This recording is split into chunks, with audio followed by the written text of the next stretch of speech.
Welcome to Polaris Live. Thank you for joining today's conversation in this series of programs on the U.S.-China relationship and its global impact as seen through the eyes of experts from around the world. This user-supported channel is brought to you live in conjunction with the Foreign Policy Association of New York. You can also listen to these programs as podcasts on your favorite platform.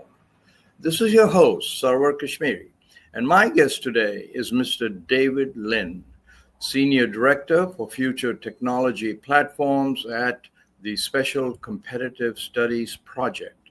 Prior to joining SCSP, David served for 12 years at the U.S. Department of State, the CIA, focusing on China and technology policy. His expertise includes China's industrial strategy, data and cybersecurity policies, and digital infrastructure development. We've asked Mr. Lin to help us understand the step change that China's new DeepSeek artificial intelligence technology has generated and its unexpected challenge that it poses to U.S. technology, national security, and future standard of living.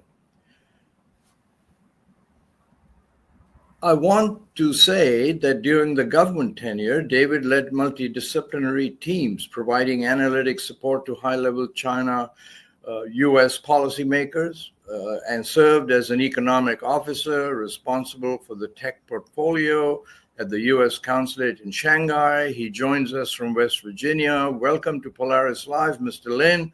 So nice to have you with us today. Thanks for having me. So, David, if I may call you that, China's DeepSeek, the open source artificial intelligence technology, has surprised and outflanked America, or seems to have. That's what a lot of experts, media pundits, and even venture capitalists say. Do you agree? Thanks, Sarwar, and thanks again for having me on the show to talk about this really important topic. I think that's a great question, and now that we're we're close to 2 months now after the launch of DeepSeek's R1 model, some of the initial hype and dust has kind of settled to really let us more clear-eyed assess what DeepSeek has brought in terms of value proposition. And to kind of get at your question, I'd like to maybe answer it in 2 parts. One, which is from a technical perspective. I think there is growing consensus now how DeepSeek's value proposition was largely in line with the trajectory of where industry was headed anyways, in the sense that frontier labs, AI developers are always looking to squeak out any compute efficiencies that they can and lower costs, and the industry was headed in that direction with or without DeepSeek. And what I think DeepSeek showed us was just how much that efficiency can be pushed at this stage in time. But I think what the broader revelation was that DeepSeek posed was that it is a Chinese company. And seeing this step change, as you put it, come out of China, I think was perhaps the bigger surprise than the technical milestone that it accomplished in itself. Because I think ever since OpenAI first released the first iteration of ChatGPT, Chinese companies have struggled to respond in kind. A number of leading Chinese AI companies like Baidu and Alibaba had, in the immediate time following ChatGPT, had released their own models that were just underperforming and not as competitive. And I think DeepSeek's R1 model really finally, as a Chinese company, presents itself as a competitor, as a straight one-to-one competitor with Western frontier labs. And I think that is one of the key takeaways from this. Well, thank you for that. I'm going to ask, as a preface to the next question, David, to see if there is any way to take this phrase open versus shut systems, artificial intelligence systems, because a leading Hong Kong-based venture capital firm said that DeepSeek's open-sourced AI model and disclosure of its training method means everyone, from research in Sao Paulo to startups in Stockholm and doctors in Nairobi, can access state-of-the-art artificial intelligence at little to no cost. This is a Hong Kong VC. Not true of US AI models. Is there a way to summarize for the rest of us what this open shut really means? And is this true that these are the advantages that you've already pointed out in the Chinese model? Yeah, and in plain terms, what we're talking about here is the opened and closed weight models, and the ability for open weight models. It means that everyone is able to access the ways to manipulate the algorithm to produce the output from the AI model. Are we still recording? Yes. Oh, okay, sorry. And so I think at the root of your question is really this question of what some have called diffusion, meaning that being an open weight model, you're able to open access to essentially anyone who wants to use it. The constraint with closed weights models is that they're commercially proprietary, and it's a business-driven model in the sense that you have to pay to gain access to using those models. And so I think what you're getting at here is that, yes, it brings up the notion of how important it is that we not only think about being the first to develop and to build a new innovative technology, but also think about what downstream applications there are and how to promulgate this technology into society. And so we've at SCSP, our founder, Eric Schmidt, has written an article in Foreign Affairs called Innovation Power.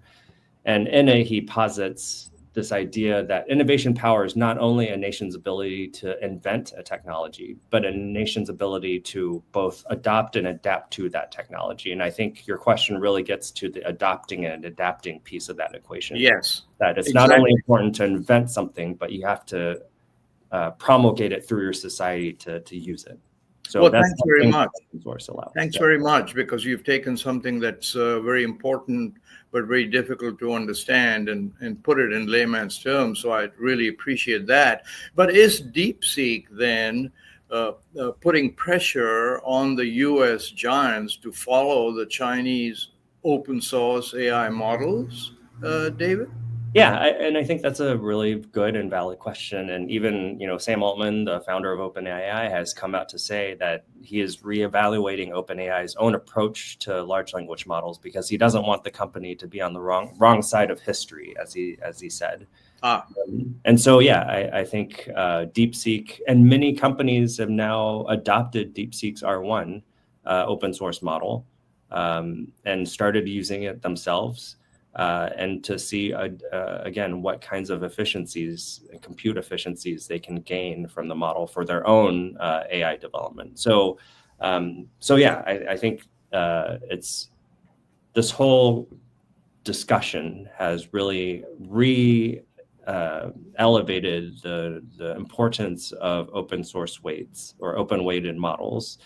And again, going forward, I think you'll see the pace of US-China tech competition really happen on two axes: US and China on one, and then open and closed model weights on the other. Wow, but I have to ask you, David, doesn't America have China's technology growth ring-fenced by refusing to let the most advanced chip be sent to China, because we are in a strategic competitive posture, the two countries? So DeepSeek was able to develop what it did using not the most advanced technological chips.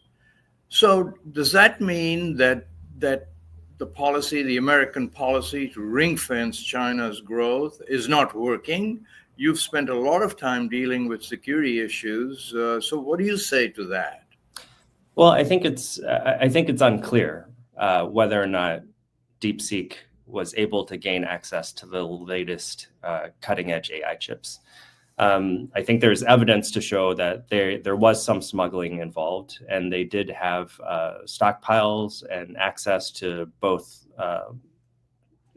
bleeding edge AI chips and also chips that were legally exported to China. So I think there's a little bit of a combination of the two there.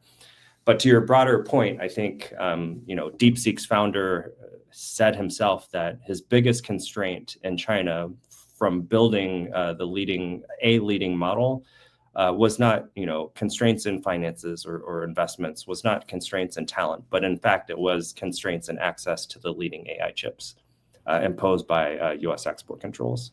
And so I think that is certainly will and is a factor that is constraining China's future AI development.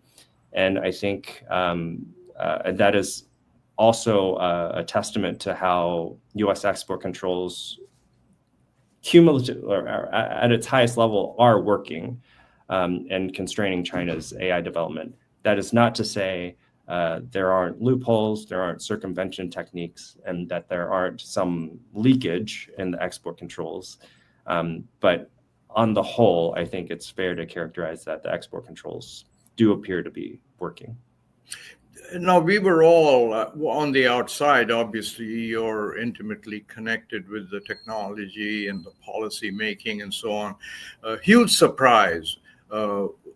Did you folks have any inkling of what was coming out from China? Or was this as big a surprise, you think, to your community also?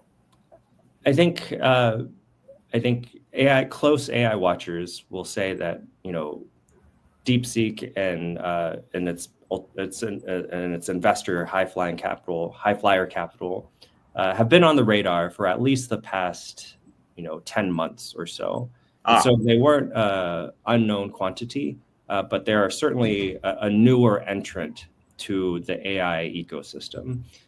And one thing that I found surprising out of DeepSeek's emergence on the global stage is that it wasn't backed by some of the tech giants of China that are hugely well resourced, are well known, have deep networks, have deep budgets and investment portfolios. DeepSeek was kind of operated outside of that traditional tech ecosystem inside of China. Right. And so from that perspective, I think it was somewhat of a surprise. The other point I'd like to just spend a second to talk about was, DeepSeek's emergence, I think, not only surprised many around the world, but I think it really reinvigorated the AI ecosystem within China. Going back to this point that Chinese companies had struggled to come up with a response to OpenAI's ChatGPT when it first launched, I think DeepSeek has really breathed new life into the AI ecosystem in China, to the point to where we saw just a couple months ago, Xi Jinping, China's president, convened this huge roundtable of private sector executives, and DeepSeek had a front row seat among many of the industrial giants of China. And I think that really just goes to show how it makes me wonder if DeepSeek really came to fruition in spite of the Chinese system or because of the Chinese system. Well, that'd take a whole other show to explore. That's right. We can do that. But David, let me take a moment, please, to remind viewers that Polaris Live is commercial free and entirely viewer supported. We'd appreciate you signing up to our mailing list at kashmeri.com and to our YouTube channel, www.polaris-live.com. There's no cost, and it really does help us. and we always welcome your comments on our video channel. So David, this leads me to a whole other area, and you just touched on that, and that is the next generation of people who are coming in and that will use this technology and help it grow. As I understand it, China has now started training students from middle school to know about AI.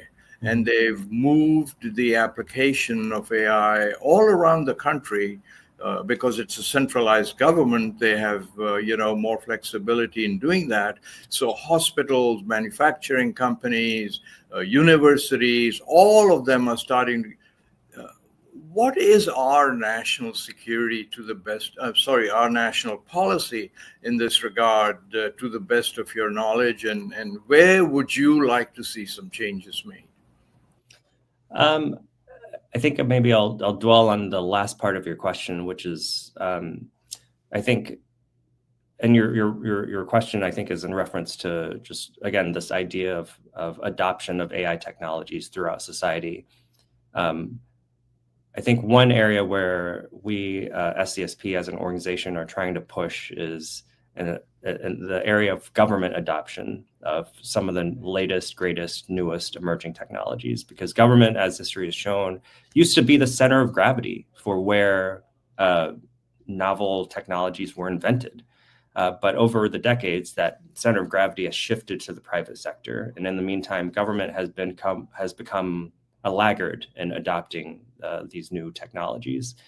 And that can have serious national security implications. That if our national security apparatus, or if our government, broadly speaking, is not able to use and properly use and integrate some of these new technologies into its operations, it can mean a less efficient government. It can mean a less secure government, and it means that I think it could negatively affect our overall national security. Well, that's such an interesting point that you make, and I think it touches on this delicate balance between having a free and open society, a democratic, system versus a centralized system. And I want to probe that a little more with you. So, my background is in aerospace engineering. That's what my degree is on. And I remember in my thesis project, we had to design a smaller airplane.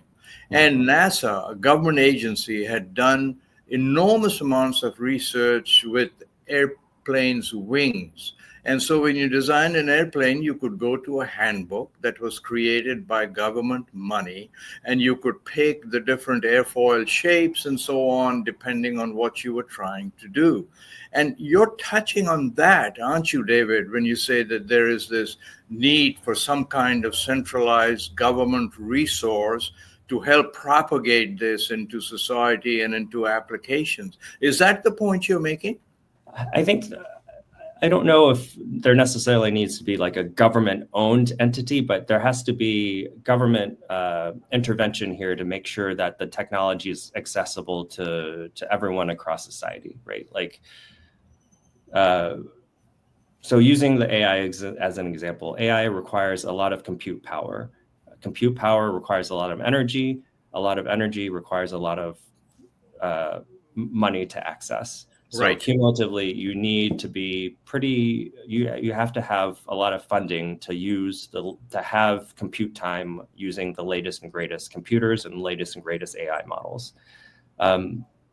Academics, for example, operate oftentimes on a shoestring budget and don't have across, outside of tier 1 universities, probably don't have access to the latest and greatest technologies, even for academic research. So I think there is a role to play there for government to set up something, infrastructure or grants or some sort of policy measures to enable wider access so that academics and researchers, for example, across the board have access to these cutting edge R&D tools.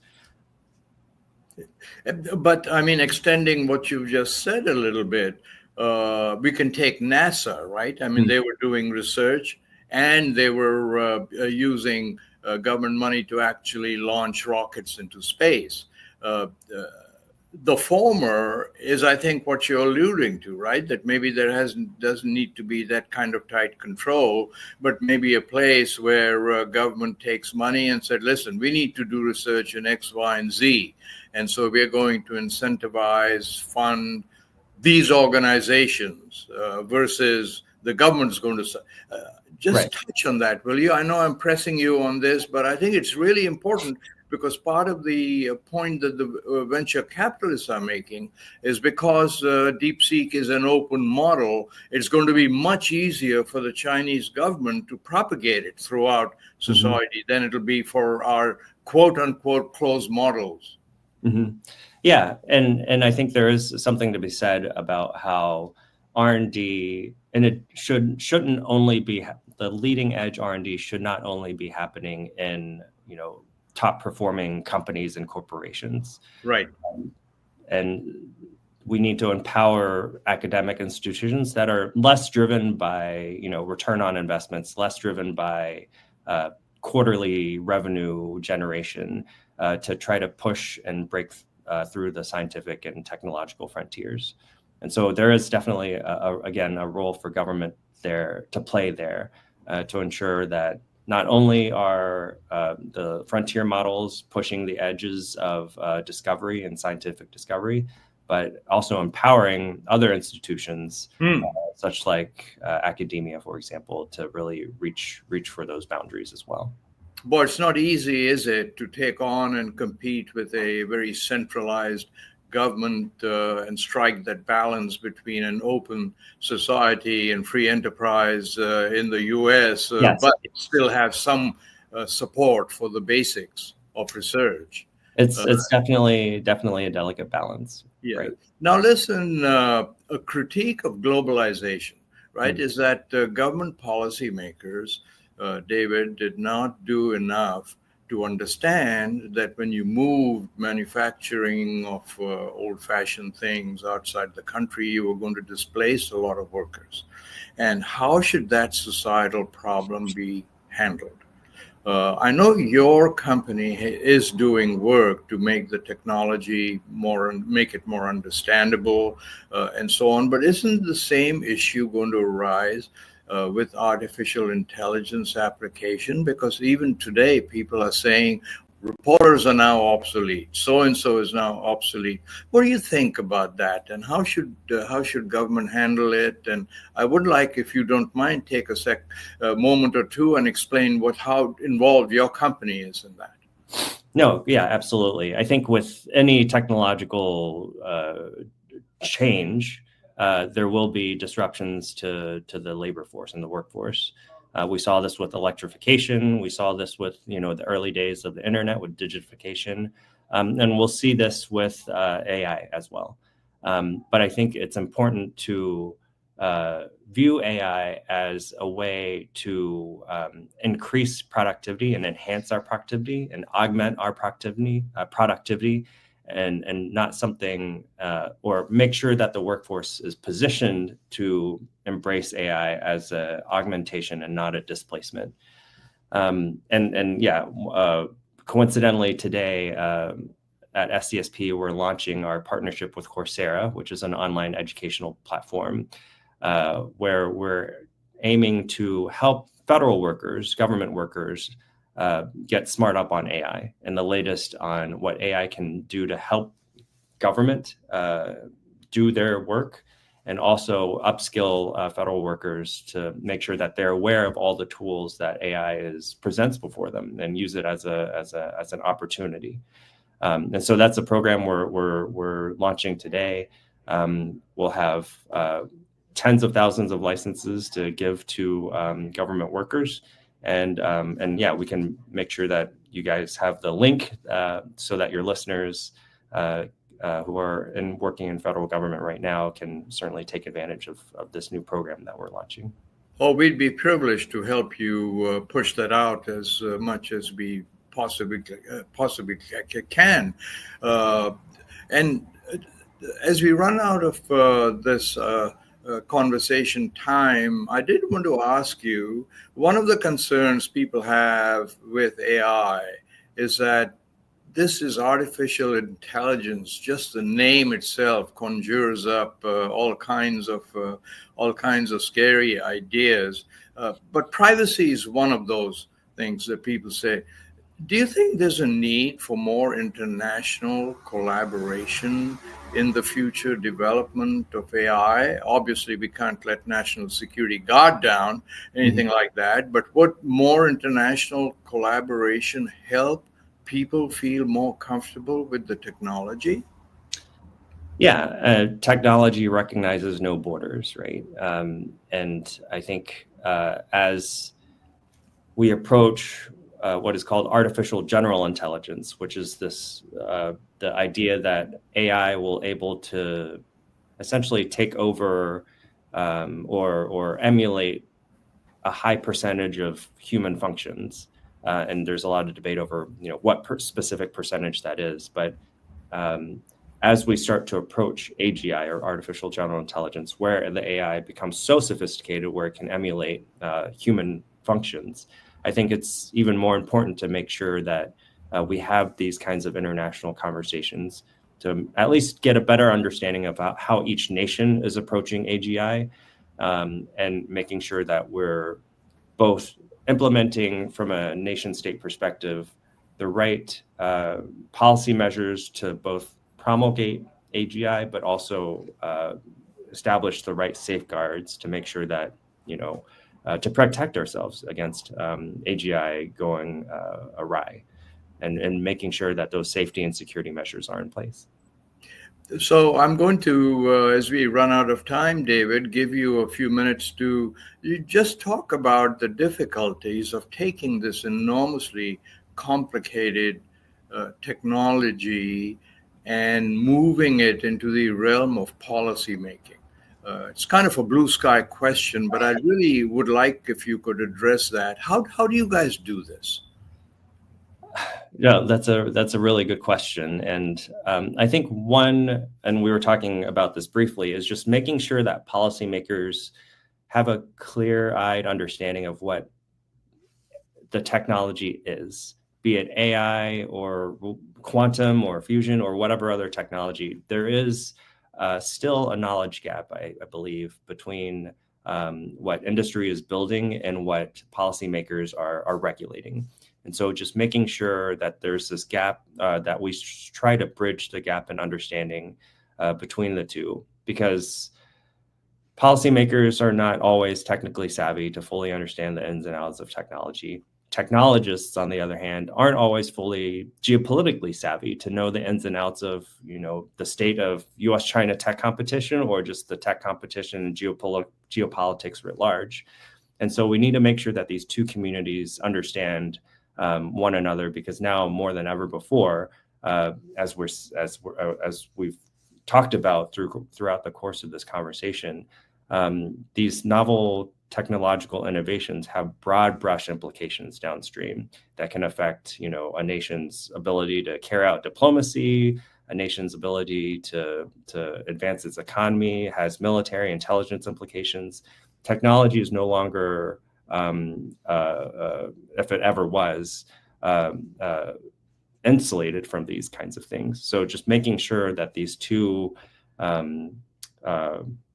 demographics are communicating clearly and wisely is a key mission of SCSP and a key part of the discourse going forward. Well, listen, thank you so very much for that. And thank you so very much for this conversation, giving us a chance to get to know your company and you. We have run out of time, but I did want to make sure that I thanked you for a very thought-provoking conversation, and I hope you'll come back and see us again. Of course. Thank you for the opportunity, Sarwar. Well, thank you also to our viewers from around the world. Please join us again on polarislive.com as we continue to explore the most consequential relationship in the world, United States and China, and its impact on the world. Until the next time, goodbye.